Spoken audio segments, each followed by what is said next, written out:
All right, we are continuing with assignment 2, which is unit module 5.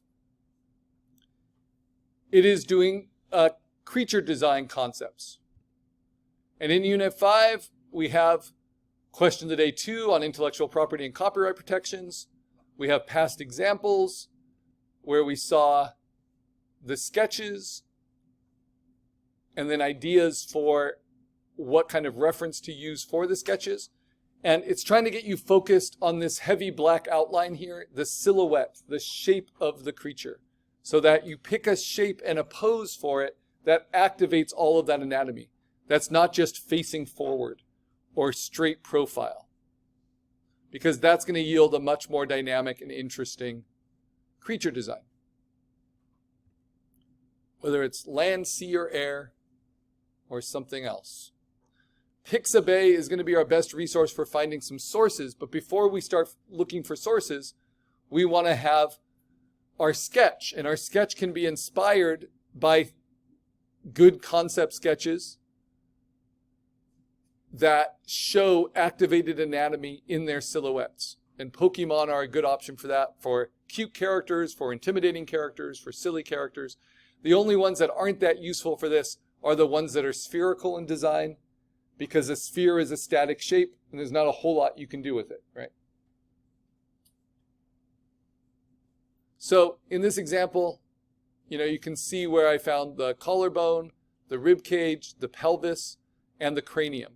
Those 3 are your static shapes. What really matters is the length of dynamic spine you have for the neck and for the waist between those shapes. And then if you extend the spine into a tail, you have that to play with. That's going to give you the plans on which to rough cut and place all of your reference material. I always recommend you do the head from at least 2 pieces. It gives you a lot more control, and it looks a lot less cheesy than just taking like a horse's head and putting it on a cat's body, right? To put the head at least out of a different cranium and mandible. So maybe it's a horse's cranium and an ostrich's beak, instead of all from just one source. And you're meeting the requirements as long as you're using at least 5 separate references. But it's going to be really easy to do more than that. I'm going to try to limit myself to no more than 10 just to keep it efficient. So we see some of these sketches going on. This is the creature I'm inspired by, this weird little guy, and some ideas for different structures. So the first thing I do is I get my sketch into the computer. So those of you who sketched on paper, you want to take a photo of it. You want to get it into your computer. And then you're going to open that sketch in Photopea. So here's my sketch. There's my inspiration. I'm going to open Photopea. I'm doing this before I've even collected references, right? Because all too often, if you collect references first, you try to skip the resolution stage. And we want to only bring references in once we have enough pixels to keep them at high quality. So I'm going to open up my sketch. I can post it to Canvas at the same time and acknowledge the deadline, which isn't until next class, but always good to get something turned in. All right, so there's my sketch. It's now open in Photopea. The first thing I do is go to image size. And I see how many inches it is. It's physical dimensions. It's 15 by 15 inches. Is that larger than 8 by 10? Yes, that looks great. But then there's the second part of resolution, which is how many pixels per inch. And it's only 72 here, and I need to resample it so it's at least 300. So if I'm going to do 300, I'll probably change this to 10 by 10 inches. So that grew my pixels quite a bit. It softens out my sketch, but that's fine. This is just my plan. Now what I do is I use my move tool and I click on the rulers. And if the rulers aren't there, just hit Command R on a Mac or Control R on a PC. Click on the ruler, drag down your guides to go around your creature.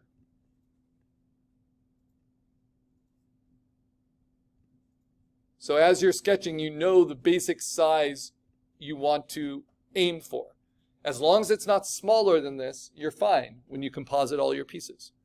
Now, to have space to work, I'm going to use a different analogy than I used for the landscape. For the landscape, I used a collage analogy on a desk. For this, I'm going to use a factory floor where you make cars. So I'm going to use a car building analogy. And in car building, you build different parts of the car in different parts of the factory, and then you weld them all onto the chassis and fit them all together at the end. So that's what we're going to do. Just finding my stuff. Here we go.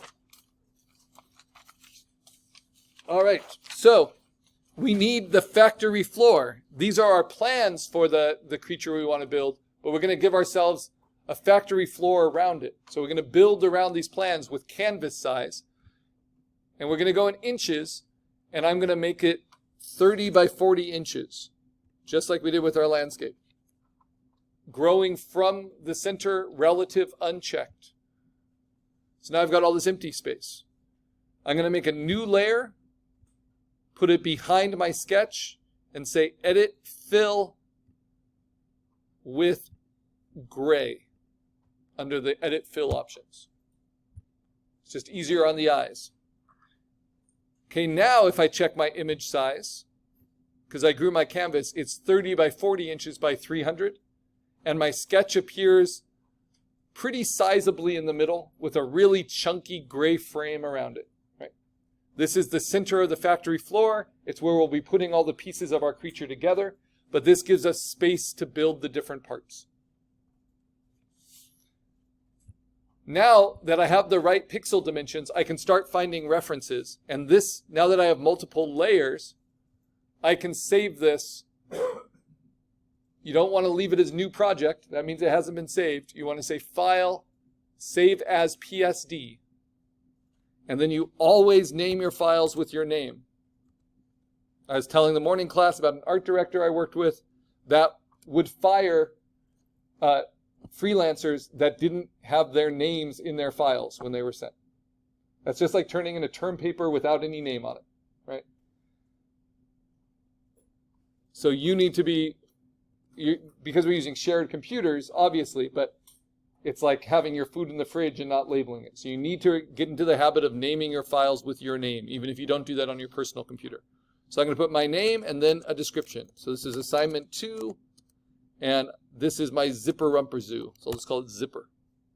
I'm going to save it to the desktop. And then I can hit function F11 and find it so I can see where it is. There we go. So now I know where it's saving to every time I hit Command S. And if I want, I can close Photopea because I know how to open it again just by pulling that PSD file into it. Now I go to Pixabay and I start looking for references. And my sketch has some ideas. So I can open up my sketch or just look at it in my sketchbook. And I have the idea of using owl eyes, a mouse for the head, a hamster or gerbil for the body, all that good stuff. And if you're not logged in and you are seeing ads in Pixabay, it's frustrating because often, for some reason, the Shutterstock, the images you have to pay for, know exactly what you're looking for, but Pixabay doesn't really. But it's better in Pixabay when you're looking for animals just to put in one word for them, because Pixabay is what's called an additive search algorithm. So if I put hamster eyes, it's going to show me everything that's tagged hamster and everything that's tagged eyes, not where they overlap. So even if I just want hamster eyes, it's good to just put in hamster.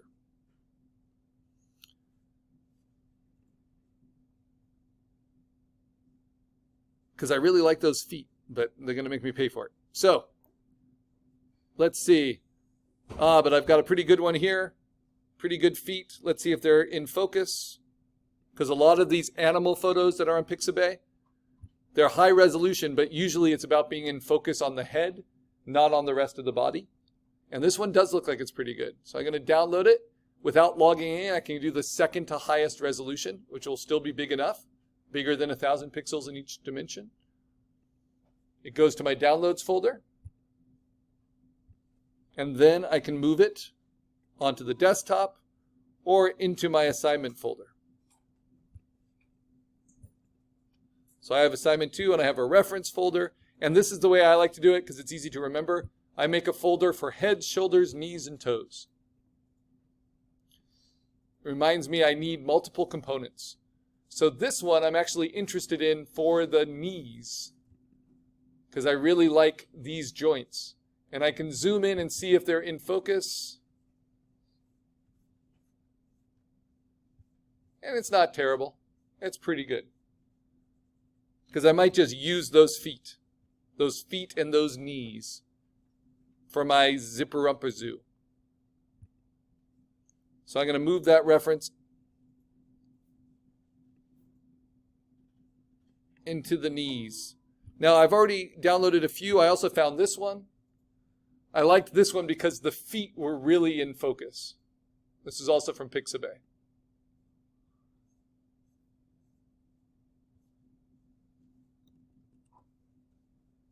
Because feet can be the hardest thing to get reference of.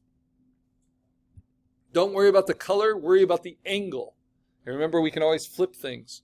And then I have some references for the head. I'll make these all a little bigger so you can see them.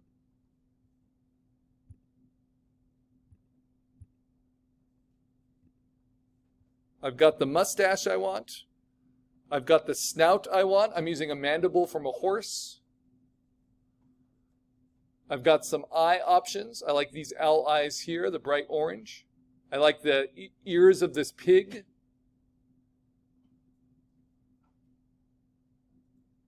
And what I don't have yet is a head that's angled in the right direction, unless I flip this owl. So I think I might want to find a head. So let me look for, let's do a mouse.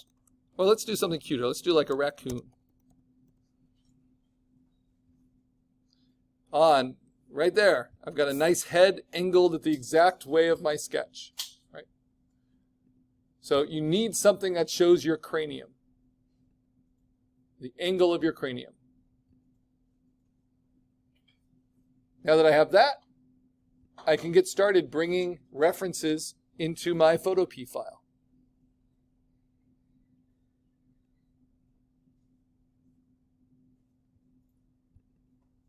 So I'm going to put that in my heads folder.